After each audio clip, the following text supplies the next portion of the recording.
CJ and Pitre are back. How do both players swing a critical must-win game versus Indy?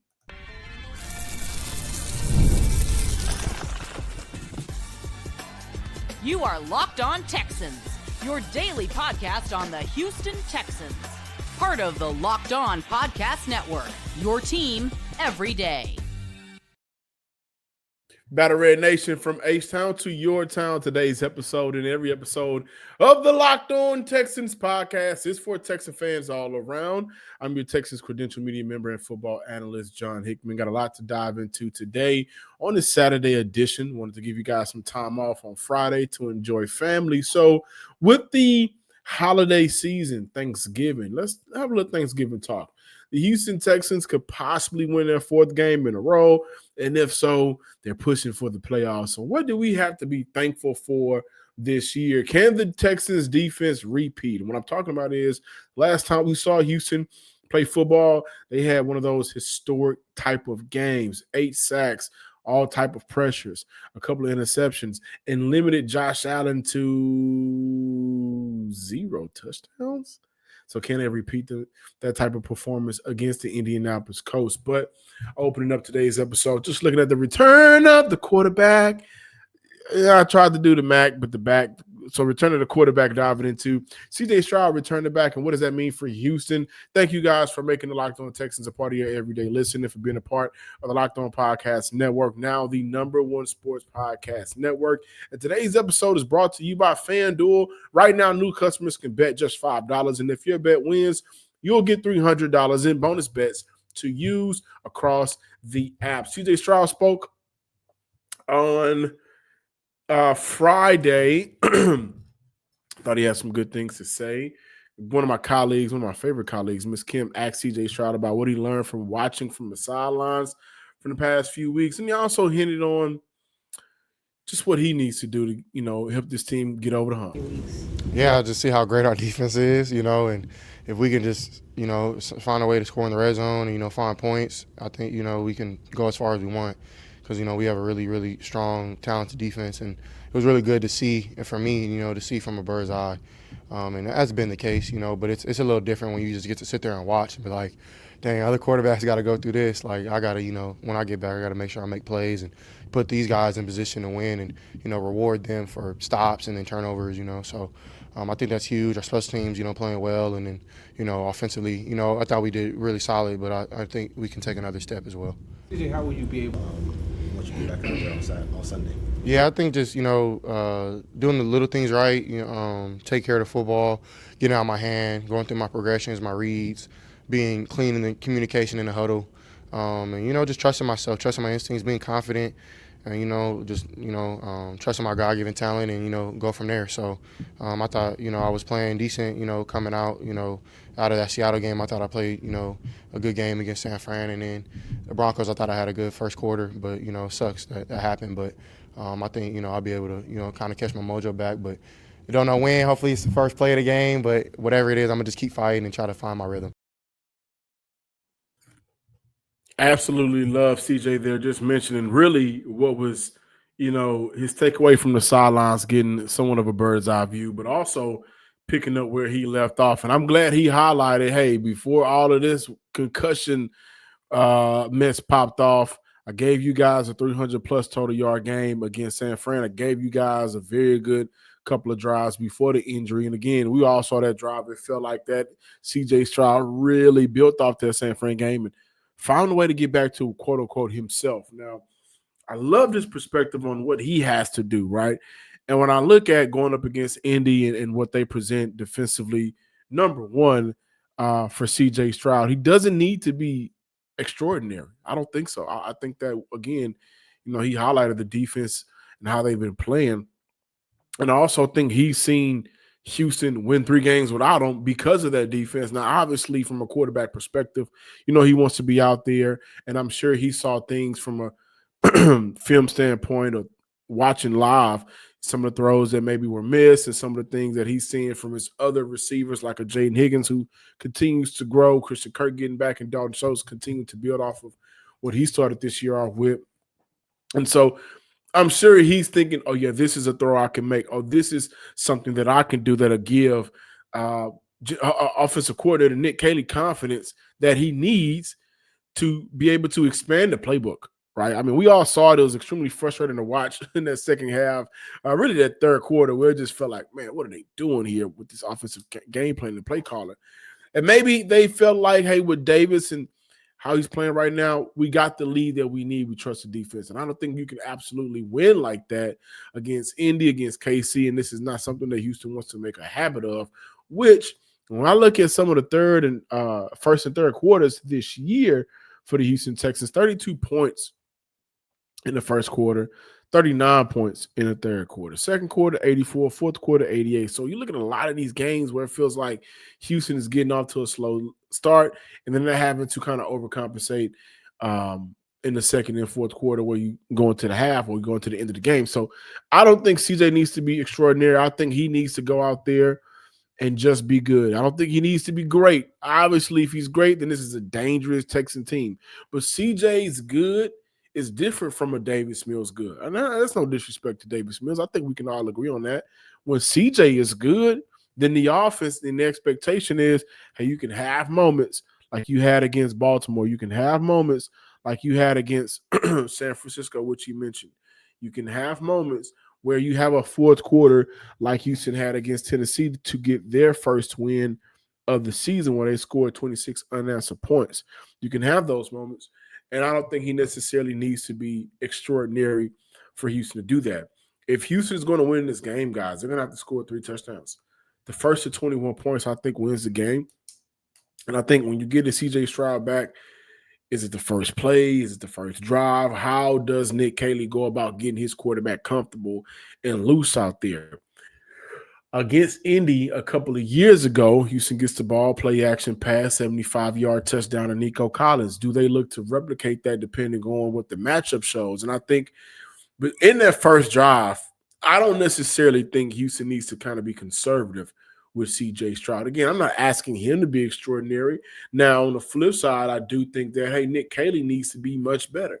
Again, first and third quarters, this offense has struggled to put points on the board. And honestly, they've struggled to put points on the board all season, especially when they get down to the red zone, right? In the last 2 games, well, game and a half for CJ Stroud, game and a quarter, rather, I think the offense is 1 of 7 in the red zone in terms of touchdowns. Not good. So getting Stroud back, I think, should allow for Nick Caley to be better as a play caller. Obviously, with this offensive line, the Texans need the running backs to play well and be productive. The numbers show it. They run over 100 yards. They're scoring nearly 20 to 24 points after the Buffalo Bills game. And with CJ Stroud, an element of his game that is really good is selling the play action. So you get Stroud back, you get a few elements back, but obviously you just get the franchise leader back at the quarterback position, who I am sure is extremely happy to play some football for the Houston Texans. Now, defensively, can they repeat? Because if they do, it's going to be a tough day for Jonathan Taylor and Daniel Jones in that offense.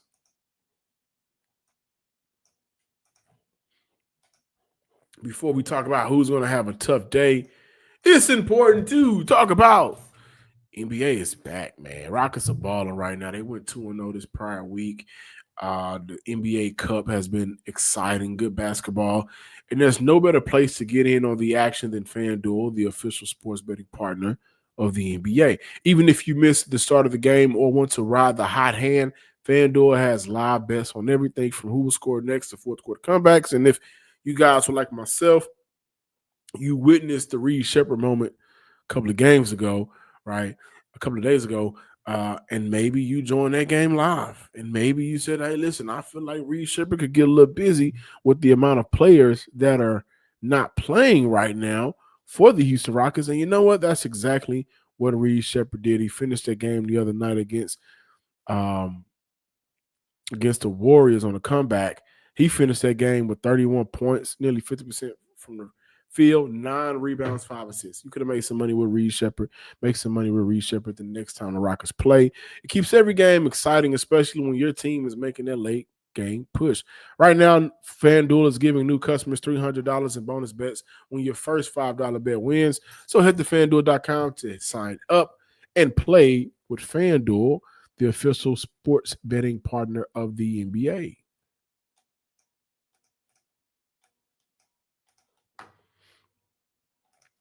Welcome back, Locked On Texans listeners and viewers. I want to take time to shout out my man, Coach Barnes, my man, AD, huge Texan fans. AD does a great job covering the Houston Texans as well.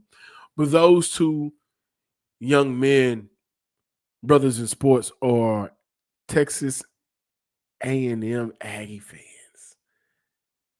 Yeah, they're Aggies fans. And I just have to wear my Texas shirt for all of my YouTube watchers out there because, as you know, UT once again, and they spoiled nearly a perfect season for the Aggies. And I don't know if Aggie is short for agriculture or agony. Big brother does it again. But we are talking about the Houston Texans, who has a very important game coming up Sunday versus the Indianapolis Colts. First time they'll get a shot to see Indy. Of course, they're going to the game plan defensively is containing Jonathan Taylor. When Houston took on Jacksonville a few weeks ago, sparked 3-game winning streak. That was the game plan against Jacksonville, right? Control, contain Travis Etienne, and make the quarterback beat them. There hasn't been many quarterbacks that has beat Houston this year. I mean, even when you look at, I'll say Baker Mayfield beat Houston. Even when I look at the LA Rams game, a lot of that was Houston beating themselves. A lot of that, the first time against Jacksonville, was Houston beating themselves. The first 3 weeks of the season, a lot of that was Houston beating themselves, but I'll give the card to Baker Mayfield and say he beat Houston. 4th and 10 convert, missed tackle by Henry T. Again, a Houston beating themselves moment, but that's what you pay your quarterbacks, especially like Baker, to do. So if you contain Jonathan Taylor, what does that look like for Houston? You create and capitalize on turnovers, which – if Daniel Jones, who we're seeing, the clock is strike 12, we're at midnight. We're at 12:05 now with Daniel Jones, so it's getting real ugly. He needs to be in the house, so he is battling an injury right now. So he will play. I think it's a fibula injury. He will play against Houston Sunday. And if we see Anthony Richardson because he can't continue to play, then that's great for Houston. But to create and capitalize on turnovers means, okay, Houston will be playing with some damn good field position. I think that's extremely important considering that the offensive struggles, and the defense knows this. This isn't a shot to the offense from the defensive side of the ball. I'm not a spokesperson for anybody, but we understand that the Houston Texans offense has issues. We also understand that they have issues getting into the red zone, right? And I think from 25 to 25, the offense has gotten a lot better this year. Once they get to 20, it's problems. So for the defense, how can we make our offensive job easier? Create those turnovers and capitalize on those turnovers. I'm not saying Houston needs to score a defensive touchdown. That would be great. Houston almost had one last week against Buffalo. We know that a couple of weeks ago, Sheldon Rankins ran one in to stamp the game, but they need to be able to make Daniel Jones' job hard. And I'm talking about from a coverage standpoint. I trust the guys up front. I think the guys up front, Rankins, Settle, Tommy T, the D tackles are going to have their hands full. They are going to need to play amazing football. Obviously, when I look at can the Texas defense repeat, that conversation is started with the likes of Will Anderson and Daniil Hunter, 2 top 5 sack getters in the league currently, right? Obviously. But in terms of coverage, what needs to be talked about a little bit more is who does Houston consider to put on here? What's the matchup in this game? Personally, I think if you want to go stride for stride with what the Indianapolis Colts have done well this year, then you will put, and I'm just a podcaster, right, to a certain extent, But I'm looking at the matchup at cornerback receiver. Will the Houston Texans, put Derek Stingley on Alec Pierce and trust Kamari Lassiter to take on the assignment of Michael Pittman? Michael Pittman is no joke, by the way, guys. Michael Pittman is a very good receiver for Indy. Pittman does a good job on first and second downs. He has over 10 yards per carry on those downs, 6 TDs combined, and 28 first downs on first and second down. So you look at a lot of the things that Pittman does well is early in the drives, early in the downs of the drives for the Indianapolis Colts. And while I like the matchup with Kamari over Pittman, third down, those numbers drops significantly for him. And he runs a lot of hitch routes and a lot of in-breaker routes. And also, when I look at the combination of the matchup, right, Kamari and Pittman, who can win that one-on-one, where you love Kamari is 10 and under. Obviously, Kamari can make plays when the ball can get in the air a little bit over his head. But when you really see the best version of Kamari, is when he has the ball in front of him and he's able to come up and make a tackle. And only 6% of the time have we seen this year, based on the numbers, Michael Pittman go on run a go route on third down. So I think that matchup, especially when you look at the converting downs, I think that matchup is a little bit better for Kamari compared to an Alec Pierce, where his most ran route on the season is a go route, especially on second and third downs, where that percentage has jumped up to 26 and 21.5%. And then you look at Alec Pierce's ability to be very impactful on first down, 22.2 yards per catch on first down, plus 15 first downs. I mean, I think that's the matchup for Houston this game. I think when we look at the splits between the matchups throughout the entire game, I wouldn't be shocked if we saw more of Derek Stingley Jr., he's been balling lately, right? He's been back to where it feels like, earlier in the year he had the oblique injury. Some things were kind of throwing him off, but now it feels like he's back to that truly elite status, which I don't think he necessarily stepped away from. It's just, now I think he's a little bit more healthy.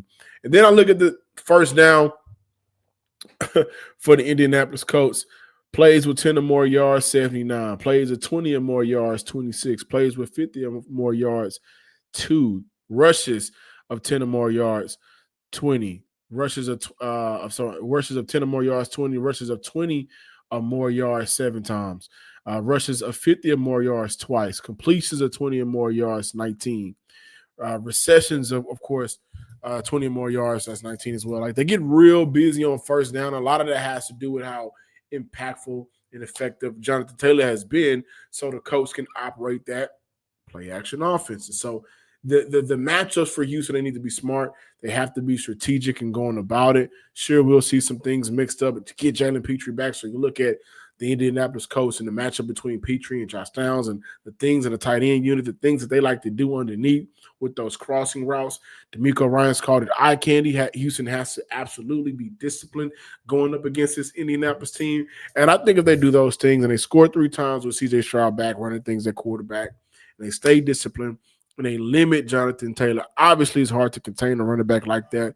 But if you can limit him between 80 to 95 yards and make Daniel Jones beat you, then this will be a game where we can comfortably say the Houston Texans, let me not say comfortably, because ain't nothing been comfortable for Houston this year. Right.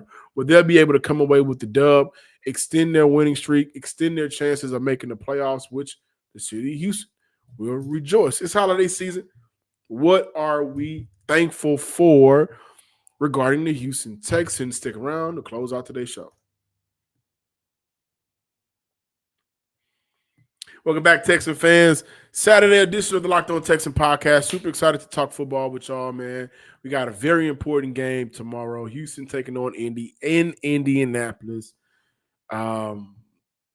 People joke and call it the house Stroud built, which is funny. He's only been in the league 3 years. And that's what they used to call NRG whenever T.Y. came to town. So it's good for Houston to have that type of get back, right? But Thanksgiving talk, what are we thankful for in terms of this Houston Texans team? I personally want to just say I think we should all be thankful for your head coach, D'Amico Ryans. against Jacksonville, we all saw how that game kicked off, right? We all saw Houston's struggles, special teams, but more so their offensive struggles. We saw it. We watched it live. I just so happened to be blessed to be at the game. And I had questions ready to ask DeMeco Ryans at the end of the third quarter about essentially the future of first-year inexperienced play caller Nick Caley.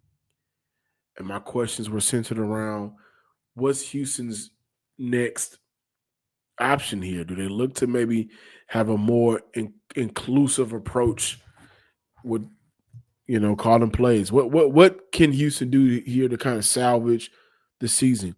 But Houston goes on and they win that game.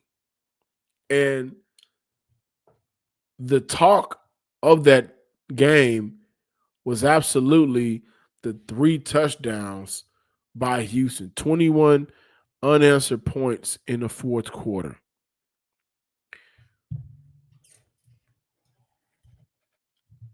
And then we get to Tennessee, another game where it felt like you did all that last week just to lose to Tennessee, but they get it done late. And then we get to Buffalo, and Buffalo happens to be the game. During that stretch of games, 5 sacks and 1 interception from Trevor Lawrence. Then we get to the Tennessee game. Well, they took on, I think, a rookie in Cam Ward, who I thought he did some decent things.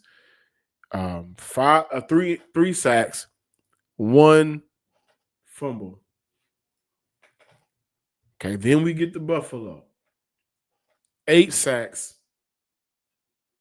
2 interceptions, 0 touchdowns from the quarterback.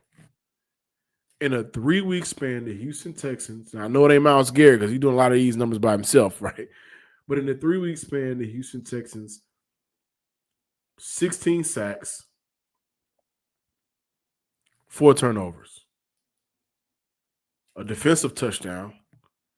Almost had another one that was called back because of blocking the back. And it kicked off against Jacksonville where they didn't allow anything in the fourth quarter. And I'm talking about anything, guys. We get to the fourth quarter, 3 plays, 3 and out, 3 plays, 3 and out, 3 plays, 3 and out. Nothing was allowed in that fourth quarter. I don't think there's another coach in the league, considering the circumstances, considering what they have to work with, and considering the obstacles that, again, Houston put some of these obstacles in front of themselves. I don't know if there's a current coach, when I look at the landscape of the current NFL, that could have gotten the best out of everybody and made this work to go 3-0. I'm not sure. I mean, I had questions ready to ask DeMeco Ryans about essentially this can't continue. And for a lot of y'all still don't think it can continue. If Houston makes the playoff, I'd be hard pressed to believe that they would move on from Nick Caley, all things considered.